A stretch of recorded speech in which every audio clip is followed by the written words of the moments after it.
What's up guys, it's me Jeremy, and as the season comes to an end, I want to give you guys some tips for how you can climb the ladder and win in Soloqueue. Before I get started, I just want to announce the final results and situation for the build on my PC. I should have it done by this Friday and begin streaming by potentially even this weekend. Thanks to everyone who donated, and the winners for the skin were selected randomly, and they've already been given out. One final shout out to my friend Andre from lolskinshop.com for providing me with these pack silver skins to give out, and I would definitely appreciate if you guys check out his website for me. He sells rare skins at some pretty solid prices, and he's having a major Halloween sale that is going on until the end of October, so I definitely recommend that you see what he's got. Anyways, this is a video about winning in Soloqueue. Before we start, I just want to note that I worked on this video with my friend Noob51, who climbed to Diamond in just a few months. Maybe it was actually under 2 months or so. So these are definitely some Diamond level tips. Anyways, let's get started. The first thing you want to do can happen right before the game begins. Make sure you're playing in a very solid environment. You try your hardest when you play ranked, so make sure that is really true. Do not have any distractions or real life problems that could hinder your play, and make sure you aren't tired or hungry as well. If you have a clear mind, you can divert all of your focus towards the game. This will greatly increase your reaction time and your map awareness, since you'll be more focused on the game and be aware of what is going on in that much needed split second faster. Also, do not play champions that are weak in the current meta. Even if you love Scion or Heimerdinger or whoever that no one plays, there is a reason why no one plays them. People play champions that are meta because those champions are meta due to the fact that they are very good. Now this is somewhat of a thin line, but do your best to keep the weak champions to normal games. This will increase your ability to make an impact in your game, since your champion picks will be much more viable and overall just stronger. Now this doesn't mean play meta champions that you suck with, it means that you should get good on meta champions and be ready to play them. In addition, in champion select, it's almost always a very good idea to let people play the role that they want to. That way, you know that they can perform at least to some extent, unlike if they're forced into a role that they can't play very well. In addition to that, during the game, you need to communicate heavily.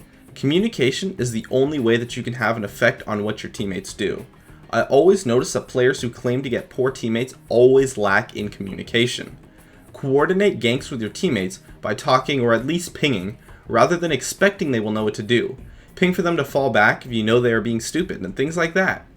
Be willing to take that step further and make a ton of calls in your games. Time major jungle camps, wards, and abilities, and things like that. In some Soloqueue games that I find myself carrying, I can easily type over 500 words, just telling my teammates what to do, and it works, since they'll almost always listen as long as I'm not feeding, which leads me to my next tip.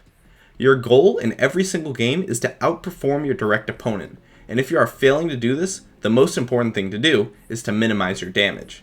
Okay, so maybe you got tower dove by that Cassin and he killed you for free, and now you're behind in lane with pretty much no chance of winning it, but it's your job to make sure that he doesn't quickly go 10-0 by ganking side lanes, or give the team tons of gold by dominating objectives.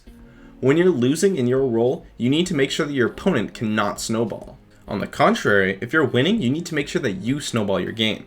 If you get a kill in your lane, recall, buy some items, and get another kill with the use of wards to avoid the enemy jungler. Then get another kill, possibly from a gank or something else. And then you need to make an impact on the rest of the game. If you're pretty much 3-0 and you haven't left your lane yet, it's either before the 10-minute mark into the game, or you really need to start doing things elsewhere on the map.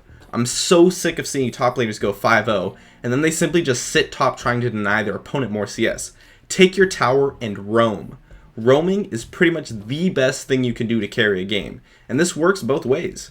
If you're 0-3 top lane and can get a kill for your mid laner by roaming, they can snowball their lane and maybe even carry you despite you losing your lane. But you also need to watch out for your opponent's roaming. Even if you are losing your lane, you need to follow your opponent's roams and do your best to stop them, or at least capitalize on their roams in some way, such as pushing down your tower. Roaming is something that both the winning and the losing side of a lane can do, and as such should be taken advantage of, and also try to be stopped if it is your opponent, or at the very least let your team know where exactly your opponent is roaming to, so that they will avoid any ganks and you can gain advantage in your lane through CS. In Soloqueue, it can actually be a very good idea to focus on taking dragons. Loads of Soloqueue players, especially in Silver and Bronze, completely ignore dragon for pretty much the whole game. Taking free dragons by communicating with your jungler and using pink wards is actually really easy, and can help you out a lot, since it's pretty much worth almost 3 kills for your team. In addition, you should never, ever rage. But that isn't enough. If one of your teammates begins to rage, what you should do is defend the person being raged at. What this does is it causes the person being raged at to feel a little bit better and be able to blow off the rage, of course, while the rager will just likely switch to raging at you instead. Cope with this rage by simply muting or ignoring the messages of the rager. Be careful with muting them though, because that can hinder the communication of your team. You want to avoid all rage within your team though, not just from yourself, and that will create a solid environment for your team to play in. Another thing that can work well in Soloqueue is to find unexpected strategies. Things like invading, level 2 cheese, fast ulting, teleport, outmaneuvering, and buying loads of pink wards to make ganks easier can all work extremely well in Soloqueue when performed properly. These are strategies that Soloqueue players are not used to playing against, and thus are very vulnerable to.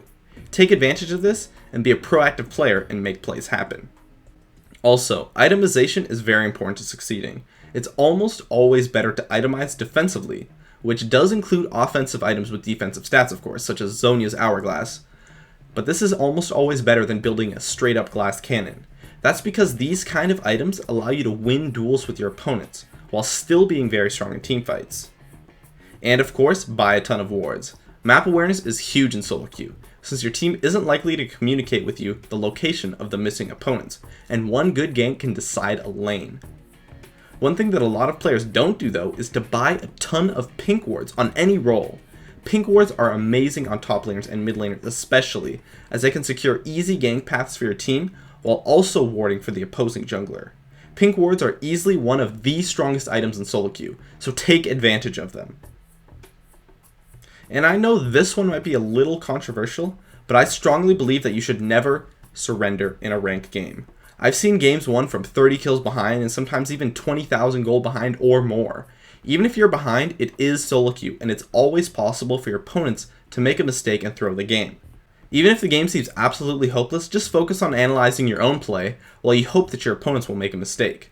And if the game is to the point where victory is definitely impossible, then it's likely that the game will end really soon anyways, so surrendering pretty much does nothing for your time anyways.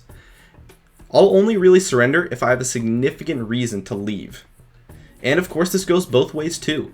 When you're really far ahead of your opponent, you cannot let up, because throws do happen, and they happen very often. So don't let up, even if victory seems absolutely certain.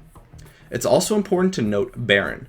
Baron is the throw magnet of League of Legends, and avoiding it in Soloqueue is almost always a very good idea, even if it's a 4v5 or 3v5. Baron is often just way too risky to attempt, and can easily cost you the game, especially if it gets stolen. I would only ever do Baron in Soloqueue if you've killed 3 people on the opposing team or more. Or at the very least, don't do it without every single entrance warded, and fight the imbalanced fight when the opponents come in, rather than continuing the Baron. Baiting Barons is always a better strategy than actually trying to take it. It's also very important to take each game at a time. Just because you got lucky and got carried that last game despite your poor play, doesn't mean you'll get carried this game.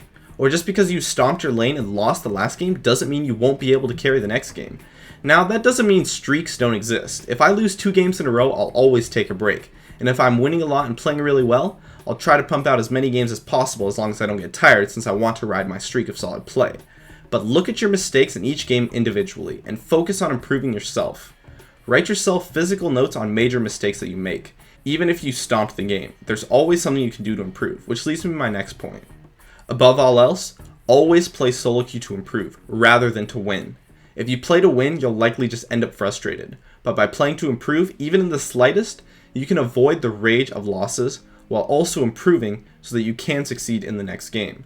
If you play to improve rather than play to win, you will get better, and the wins will come naturally. My name is Jeremy, and that is it for my video on how to win in Soloqueue.